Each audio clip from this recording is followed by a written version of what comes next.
Sir আজকে প্রথম প্রশ্ন হচ্ছে যে মাত্র শনিবার দিনকে একটি মুসলমানদের একটা পরব ছিল, তারপর আমরা দেখলাম যে রবিবার এবং সোমবার রক্তে পুরো মাখা এবং সারা রাস্তাতে পার্ক সার্কাসের পুরো চত্বর রক্ত মাখা, এবং সেই অবস্থাতে পড়ে আছে সেখানকার মানুষরা, একেবারে বিতৃষ্ণায়, তারা বলছে যে এটা কী ধরনের জিনিস যে সারা রাস্তা পুরো রক্ত, এবং শুধু তাই নয় দুর্গন্ধ বেরোচ্ছে। কি বলবেন? এটা সম্পূর্ণরূপে ব্যর্থ, কলকাতা কর্পোরেশন ব্যর্থ, এবং কলকাতা কর্পোরেশনের চেয়ারম্যান যিনি ফিরহাদ হাকিম, যিনি নাকি বলেছিলেন 70% আল্লাহ যদি করে আজকে আমরা 30% আছি, আগামী দিনে 70% হয়ে যাবে, তারই নমুনা আজকে কলকাতার বুকে রাস্তার ওপরে 40 নম্বর ওয়ার্ডে যেখানকার কাউন্সিলর তৃণমূলের রেহনা বেগম, তেনার এলাকায় রক্তের বন্যা বইছে। অর্থাৎ টিউবকলের মধ্যে যে জল বেরোচ্ছে, ট্যাপকলের মাধ্যমে যে জল বেরোচ্ছে তাতেও রক্ত বেরোচ্ছে। এটা কোনোভাবেই মেনে নেওয়া যায় না। এটাকে সম্পূর্ণ, আমি অ্যাডভোকেট আলী আফজল চাঁদ, আমি একজন মুসলমান ধর্মের ছেলে, আমি এটাকে পুরোপুরি ব্যর্থ প্রশাসন, ব্যর্থ কলকাতা কর্পোরেশন, ব্যর্থ রেহনা বেগম এবং ইসলাম যে কুরবানি উৎসব, এ কুরবানি হচ্ছে ত্যাগের উৎসব, এ কুরবানি হচ্ছে দেহের মধ্যে, শরীরের মধ্যে অহিংসা বের করার ত্যাগের উৎসব। এবং এটা আরবে হযরত ইব্রাহিম তার সন্তানকে কুরবানি দিয়েছিল, অর্থাৎ প্রিয় বস্তুকে কুরবানি দিতে হয়েছিল, কিন্তু উপরওয়ালার মালিকের দেওয়াতে শিশু কোরবানি হয়নি, তার জায়গায় একটা দুম্বা কোরবানি হয়েছিল।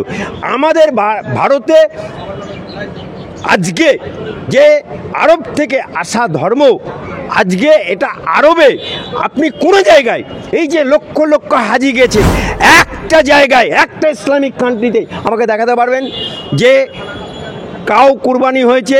দেখাতে পারবেন না।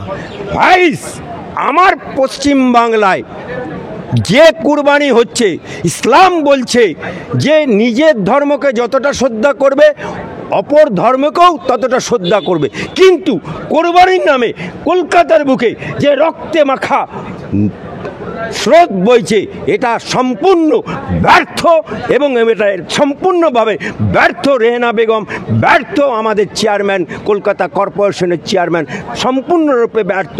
কারণ সেটা যদি কোরবানি দেয়, কেন সেটা পরিষ্কার হবে না? কেন মুহূর্তের মধ্যে সেটা ধুয়ে মুছে সাফ করে দেবে না? আমার প্রশাসনিক লেভেলে এবং ইসলামিক স্কলাররা বারবার বলেছিল ঢেকে রেখে কুরবানি দাও, এবং অপর ধর্মের যাতে আঘাত না লাগে সে ব্যাপারে সজাগ দৃষ্টি। কোরআনে হাদিসে কোথায় লেখা আছে দেখাতে পারবে?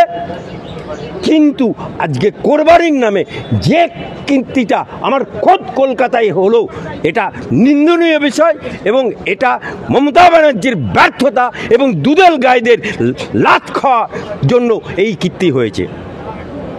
বলছি, এর বিরুদ্ধে কোনো রকম আইনি ব্যবস্থা নেওয়া যেতে পারে কি? এর বিরুদ্ধে আইনি ব্যবস্থা অবশ্যই নেওয়া যেতে পারে। আজকে আপনি বলুন, বাংলার বুকে পুলিশ, যে পুলিশ তৃণমূলের দলদাসে পরিণত হয়ে গেছে, যে পুলিশ লাউগাছে পরিণত হয়ে গেছে, যে পুলিশ মেরুদণ্ডহীন হয়ে গেছে, সেই পুলিশের একজন জেল খাটা আসামি, চরম গুড় বাতাসা তিহার জেল খাটা আসামি, তার পুলিশের মা বোন কে নিয়ে খিস্তির ফোয়ারা উড়িয়ে দিল।